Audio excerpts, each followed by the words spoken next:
નમસ્કાર, હું ઉર્વિક પટેલ. મારી યુટ્યુબ ચેનલ હિસ્ટ્રી વિથ ઉર્વિકમાં આપ સૌનું ફરીથી સ્વાગત કરું છું. ઓનલાઈન લેક્ચરની આ વ્યાખ્યાન માળામાં ઇતિહાસ વિષયના વિવિધ ટોપિક્સના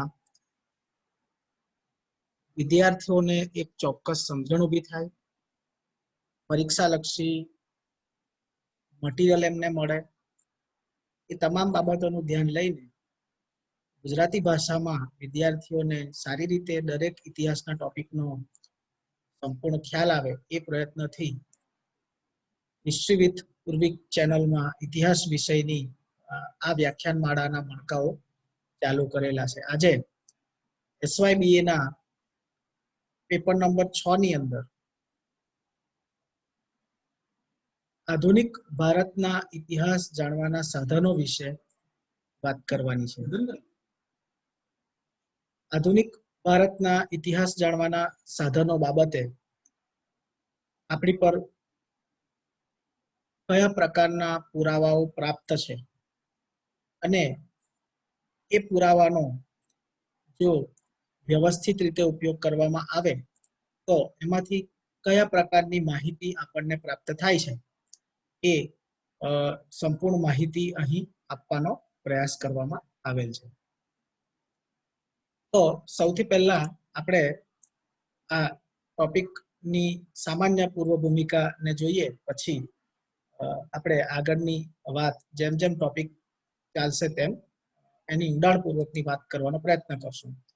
સૌથી પહેલા આ ટોપિકનું નામ છે રિસોર્સ ઓફ હિસ્ટ્રી, એટલે કે જો આપણે 1757 થી 1857 નો ઇતિહાસ જાણવો હોય તો આપણને કયા પ્રકારના રિસોર્સિસ આપણી પાસે છે, કયા પ્રકારના સાધનો આપણી પાસે છે, એ સાધનોની વાત આ પ્રેઝન્ટેશનમાં સમજાવવાનો પ્રયત્ન કરેલો છે.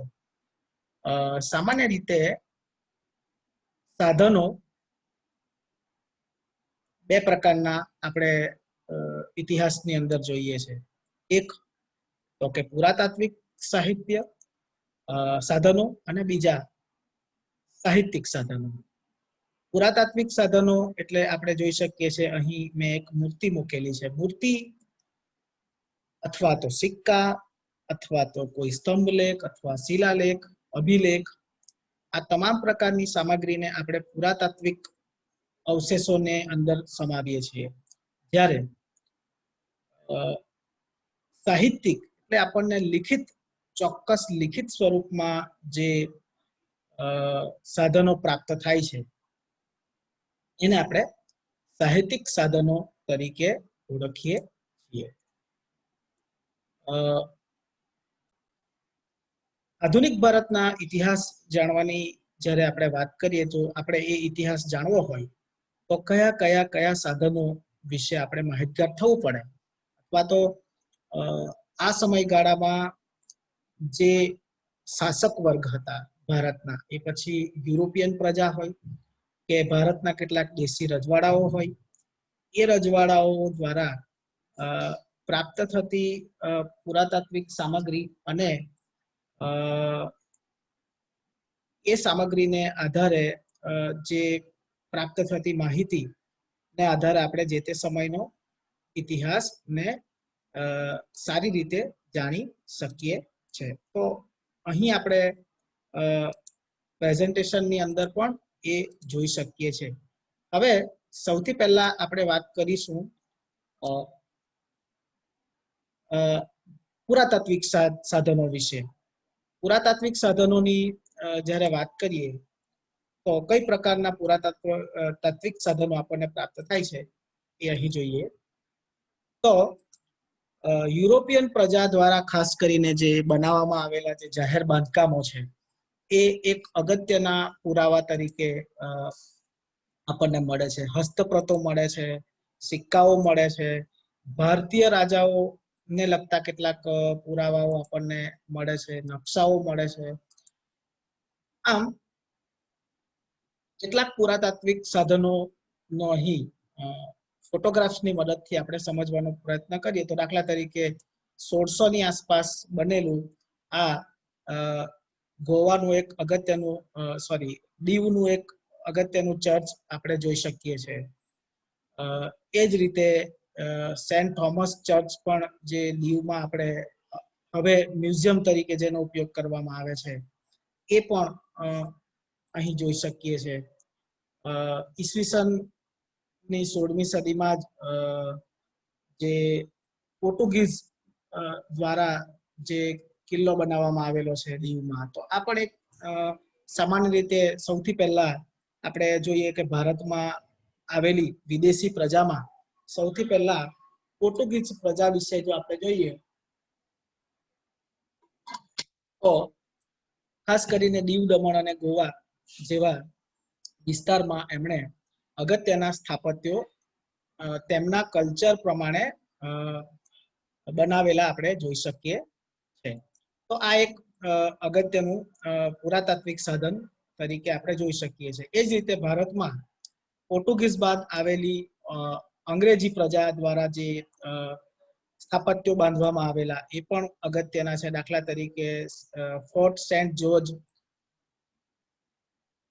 અને ફોર્ટ વિલિયમ હોઈ શકે કે પછી ફોર્ટ સેન્ટ ડેવિસ જે 1794 બનેલું. તો જે વેપારી કોઠીઓ એમના દ્વારા ખાસ કરીને શરૂઆતમાં અંગ્રેજો દ્વારા જે બનાવવામાં આવી એનું સ્થાપત્ય પણ ખૂબ જ અદ્ભુત પ્રકારનું આપણે જોઈ શકીએ છીએ. આ એક બાબત અહીં અગત્યની આપણે જોઈ શકીએ છીએ.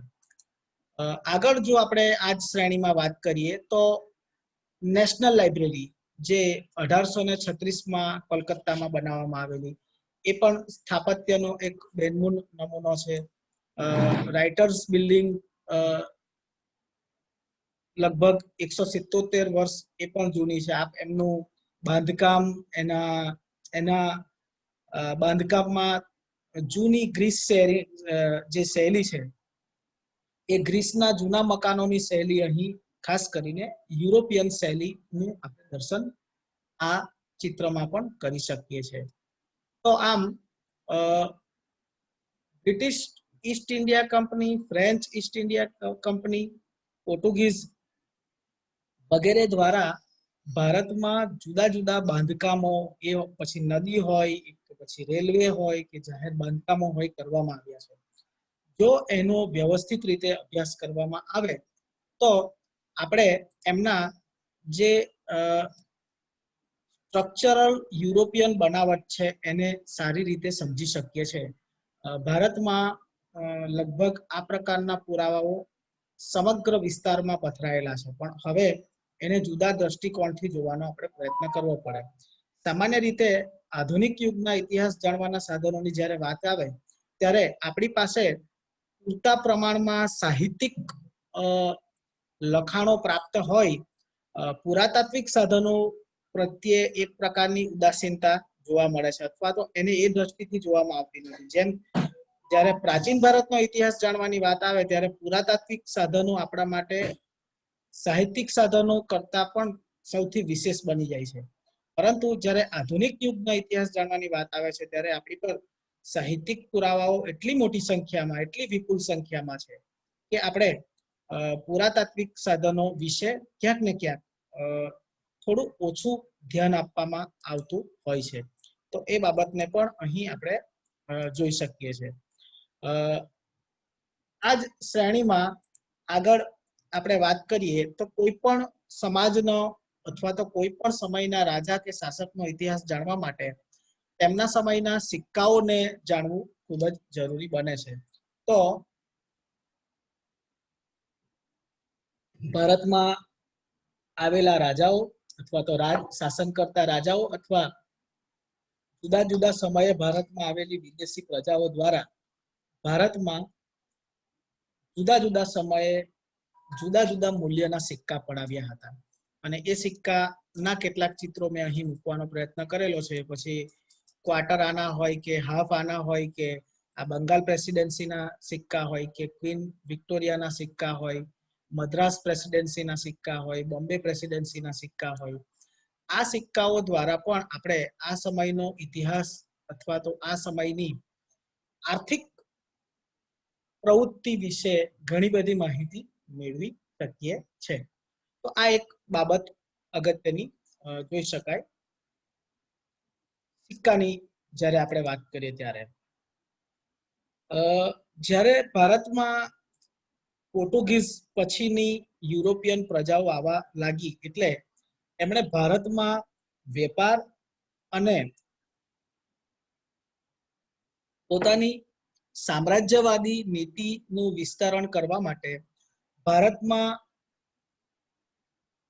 કયા પ્રકારની ભૌગોલિક વ્યવસ્થા છે એ જાણવા માટે વિવિધ નકશાઓ બનાવવાની શરૂઆત કરી. એ પહેલા જે ભારતના નકશાઓ હતા એ મોટે ભાગે ક્ષેત્રીય નકશાઓ હતા, એટલે કે કોઈ એક પર્ટિક્યુલર રાજ્યના અથવા તો એક ચોક્કસ વિસ્તારના, પરંતુ સમગ્ર ભારતના નકશાઓ ભારતમાં બ્રિટિશરોના આગમન પછી આપણે જોઈએ છે કે બહુ વ્યવસ્થિત પ્રકારના નકશાઓ અને એ પ્રકારનું સંશોધન આપણને પ્રાપ્ત થાય છે. તો વિવિધ નકશાઓ દ્વારા આપણે ભારતનો ઇતિહાસને સમજી શકીએ છીએ. અને અગાઉ મેં કહ્યું તેમ કે અંગ્રેજો દ્વારા એમની જરૂરિયાત માટે આ પ્રકારના નકશાઓ ખૂબ જ મોટી સંખ્યામાં બનાવવામાં આવેલા છે. અહીં પણ આ એક ભારતનો નકશો, આપ બૃહદ ભારતનો નકશો જોઈ શકો છો, તેની અંદર ભારતના દરેક વિસ્તારને ખૂબ જ ઝીણવટપૂર્વક સમાવી લીધેલા હોય એમ આપણે જોઈ શકીએ છીએ. આ જ શ્રેણીની અંદર આ પણ એક નકશો આપણે જોઈ શકીએ કે 1630માં પોર્ટુગીઝ પ્રજા દ્વારા જે મેપ બનાવવામાં આવેલો છે. અહીં પોર્ટુગીઝ પ્રજા જે મોટે ભાગે ભારતમાં આવતા હતા એ દરિયાઈ વિસ્તારથી ભારતમાં આવવાની શરૂઆત કરેલી, પરંતુ ઉપરના જે ઉત્તર ભારતીય વિસ્તાર છે એ ઉત્તર ભારતીય વિસ્તારો તરફ એટલી બધી ગતિ એ લોકો કરી શક્યા નહોતા. કેમ? કારણ કે ત્યાં દરિયો નહોતો, ત્યાં સમુદ્ર વિસ્તાર નહોતો. એટલે સમુદ્ર વિસ્તારની આસપાસ આવેલા નગરો ને બાજુ કઈ રીતે પહોંચી શકાય, કઈ રીતે જઈ શકાય, એ તમામ પ્રકારની માહિતી એમણે આ નકશામાં આપેલી આપણે જોઈ શકીએ. ખૂબ જ ઝીણવટથી દરેક બંદરના નામ, એ બંદર તરફ જવા માટેનો વહાણનો માર્ગ, આ તમામ માહિતી આપણે આ નકશા પરથી જોઈ શકીએ છીએ. તો આ પ્રકારે જ્યારે નકશાનો આપણે અભ્યાસ કરીએ ત્યારે આપણને ઘણી બધી માહિતીઓ પ્રાપ્ત થાય છે. આ આપણે જોઈએ છે કે 1857નો વિન્ટેજ મેપ છે દિલ્હીનો. તો એની અંદર પણ દિલ્હીના જે વિસ્તારો હતા તે સમયના, એ વિસ્તારોને સ્પષ્ટપણે આપણે જોઈ શકીએ છીએ. બોમ્બે ના બંદરનો જે કારણ કે બોમ્બે જે સમયે અંગ્રેજોને મળ્યું ત્યારે એ હાલના બોમ્બે જેટલું વિકસિત નહોતું, પરંતુ મુંબઈનો એક બંદર તરીકે વિકાસ અંગ્રેજો દ્વારા કરવામાં આવ્યો છે. એટલે અહીં પ્રારંભિક એમના ઉપયોગ માટે એમણે નકશો બનાવ્યો છે, જ્યાં બ્રિટન અથવા તો ગ્રેટ બ્રિટનનો આપણે ધ્વજ જોઈ શકીએ છીએ. એ વિસ્તારમાં એમની વેપારી કોઠી નું એ બતાવે છે. સામે કેટલાક ટાપુઓ હોવાનો પણ ખ્યાલ આપે છે. અહીં આપ જોઈ શકો છો કે ચર્ચ છે. એટલે આમ આ આખા વિસ્તાર અથવા તો જુદા જુદા પ્રકારના નકશાઓ જે તે સમયે બનવા લાગ્યા. ભારતના ઇતિહાસને જાણવા માટે, ખાસ કરીને આધુનિક ભારતના ઇતિહાસને જાણવા માટે પોપ્યુલેશન રિપોર્ટ એક બહુ અગત્યનો છે. જો કે પોપ્યુલેશન રિપોર્ટને આપણે સાહિત્યિક એવિડન્સમાં મૂકી શકીએ છીએ, પણ અહીં પોપ્યુલેશનના રિપોર્ટ જે છે એ જુદા જુદા સમયે ભારતમાં પોપ્યુલેશન માટેની ગણતરી કરવામાં આવી છે. એટલે અહીં મેં એને પુરાતાત્વિક સાધનોમાં મૂકેલા છે. અહીં આપણે જોઈ શકીએ છીએ કે ભારતમાં શરૂઆતમાં 1865 અને ત્યારબાદ 1872 સામાન્ય રીતે જુદી જુદી વિસ્તારના અથવા તો ક્ષેત્રીય પોપ્યુલેશનની ગણતરી કરવામાં આવી. પછી સમગ્ર ભારત એટલે કે બ્રિટિશ ઈસ્ટ ઇન્ડિયા કંપનીના અંદરમાં આવતા ભારત વિશે અથવા તો એ સમય એ 1881ના સમયમાં ભારતના ક્ષેત્રીય વિસ્તારમાં જ્યાં અંગ્રેજોનું સીધું શાસન હતું ત્યાં વસ્તી ગણતરી કરવામાં આવી. એટલે સમગ્ર ભારતની જ્યારે વાત કરવામાં આવે ત્યારે લગભગ ભારતની વસ્તી ગણતરીની શરૂઆત પ્રમાણભૂત રીતે 1881 થી શરૂ કરવામાં આવી અને અહીં આપ જોઈ શકો કે ભારતનો એક સાથેનું પોપ્યુલેશન ન કરતા જુદા જુદા વિસ્તારોનું પોપ્યુલેશન રિપોર્ટ બહાર પાડવામાં આવ્યો હતો. દાખલા તરીકે અહીં આપ જોઈ શકો છો પંજાબના વિસ્તારનું પોપ્યુલેશન 17 ફેબ્રુઆરી 1881, બોમ્બે પ્રેસિડેન્સીનો પોપ્યુલેશન 17 ફેબ્રુઆરી 1881. એ રીતે જે અંગ્રેજોના ક્ષેત્રીય વિસ્તારો હતા એ પ્રમાણે સેન્સસ રિપોર્ટ બહાર પાડવામાં આવ્યા હતા. સામાન્ય રીતે અહીં સુધીની જે આપણી મુખ્ય વાત છે એ આધુનિક ભારતનો ઇતિહાસ જાણવા માટેના પુરાતાત્વિક સાધનો વિશેની છે. સાહિત્યિક સાધનો વિશેની વાત આપણે આવનારા લેક્ચરોમાં કરવાની છે અથવા તો બીજો લેક્ચર જે હું રેકોર્ડ કરીશ એની અંદર મૂકીશ, કારણ કે ઓનલાઈન માધ્યમોમાં લાંબા લેક્ચરો પછી એટલા સાર્થક નીવડતા નથી. ટૂંકા 15-20 મિનિટના લેક્ચરો હોય તો દરેક વિદ્યાર્થીઓને જોવામાં અને સમયની પણ અનુકૂળતા રહેશે. એટલે અહીં આપણે જોયું કે ખાસ કરીને આધુનિક ભારતના ઇતિહાસ જાણવા માટે મેં અગાઉ કહ્યું તેમ સાહિત્યિક સાધનો વિપુલ પ્રમાણમાં મળતા હોવાથી પુરાતાત્વિક સાધનો પર એટલું ફોકસ કરવામાં આવતું નથી, પરંતુ અહીં આપણે પ્રેઝન્ટેશન દ્વારા જોયું કે ભારતના આધુનિક ઇતિહાસ એટલે કે 1757 પછીનો ઇતિહાસને જાણવા માટે બ્રિટિશરોના બાંધકામ, ભારતીય રાજાઓના બાંધકામ, સિક્કાઓ, અભિલેખો અને પોપ્યુલેશન રિપોર્ટ એક અગત્યની માહિતી આપણને પ્રાપ્ત કરાવે છે. આ જ શ્રેણીમાં નકશાઓ પણ તત્કાલીન ભારતનો ઇતિહાસ જાણવા માટે ખૂબ જ અગત્યના ભાગ ભજવે છે.